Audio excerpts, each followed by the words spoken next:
Sharing ideas when we're working in collaboration is very beneficial and can bring fresh ideas, but what about the elements of disagreements or competing in a group? And why you should experiment often and test new ideas as much as possible? And what's got the German Shepherd to do jumping over a high hedge? Let's explore these themes with Rick Rubin's new book, The Creative Act, A Way of Being.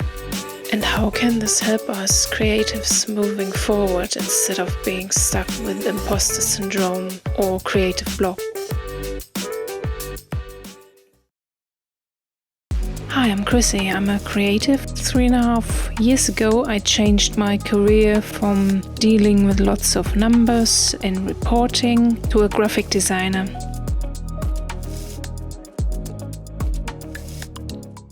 If you want to catch up about my last episode about success, patience and adaptation, I put it in the link below. The book is a collection of 78 thoughts. I've got 2 for you today. Here we go. Cooperation. Each time we cooperate, we're exposed to different ways of working and problem solving, and this is helpful for moving the creative process forward. Cooperation is not competition or that you're right. There should be no feeling of being held back or that you feel like that your ideas are not valid. I just want to add a little notion here on people with social anxiety because that's close to my heart. Working actively in a team together can be a tricky concept when you're socially anxious. Do a brainstorming session because sometimes if you're a reflector, you need some time to process your thoughts. The anxiety is creeping up on you. It's not easy when your pulse is racing and you're rehearsing your answer in your head already. However, the more we practice being in a group together and articulating ourselves, we get more confident.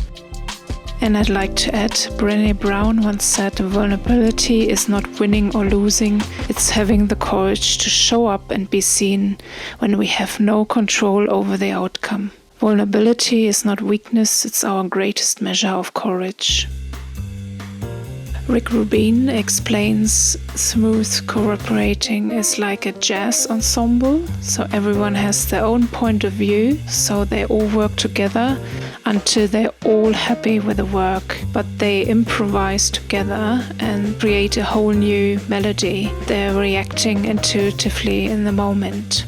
If one collaborator likes choice A and another prefers B, the solution is not A or B. It's working on until they found choice C, basically that resonates with everyone. He doesn't mention the word compromise. Instead, he says as soon as someone is agreeing on something just for the sake of it, then it's not the best solution. If you agree on everything, then there's no need to collaborate. Actually, healthy tension is encouraged. When you have 2 contrasting filters which overlap, they produce a new hue. You know what is important for skillful cooperation? It's communication. So how do we articulate our ideas and comment on the other ideas? That's where the feedback comes in. We know we shut down if we're given feedback which felt too personal, and then we disengage, and that's not helpful for the best outcome.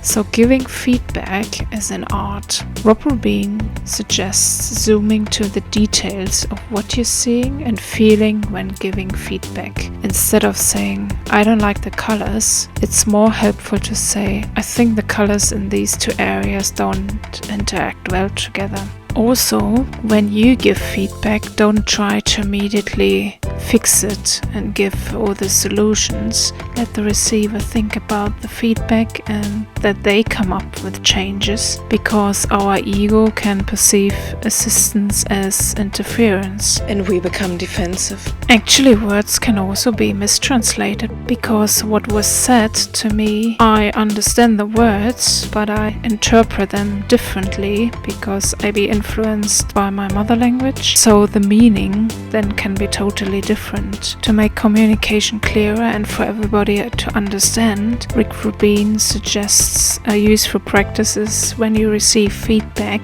to repeat what the feedback giver said. Asking questions is a great way to gain clarity. And in this feedback stage, we want to minimize emotions so that no one feels the feedback is personal and feels attacked. On a final note of cooperation, Rick Rubin says, think of cooperation as giving or getting a boost to see over a high wall. There's no power struggle, you're simply finding the best route to a new perspective. Try everything. Things can get a bit too predictable.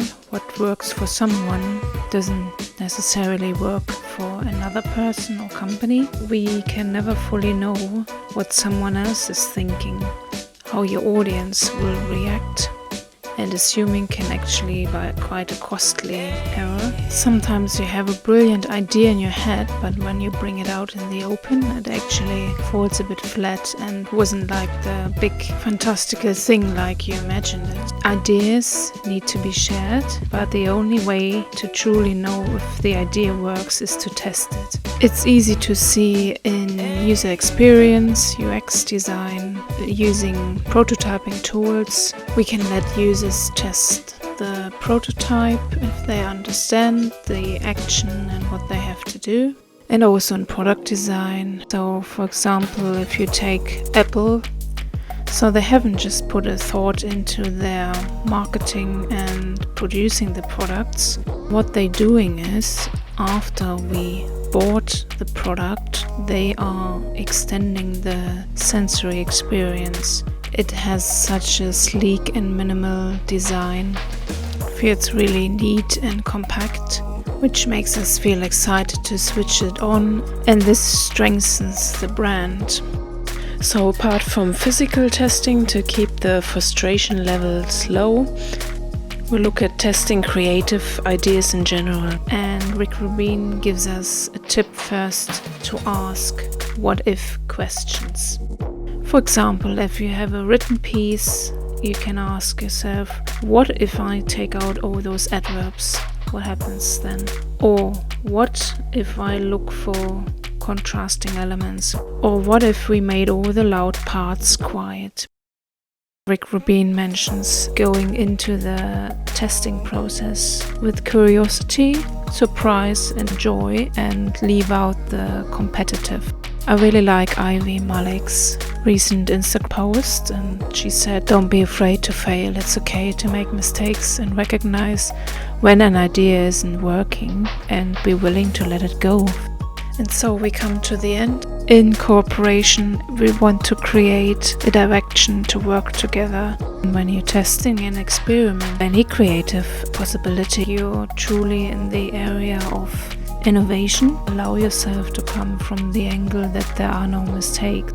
Hey, if you like this channel, why not give it a like and subscribe? Thank you.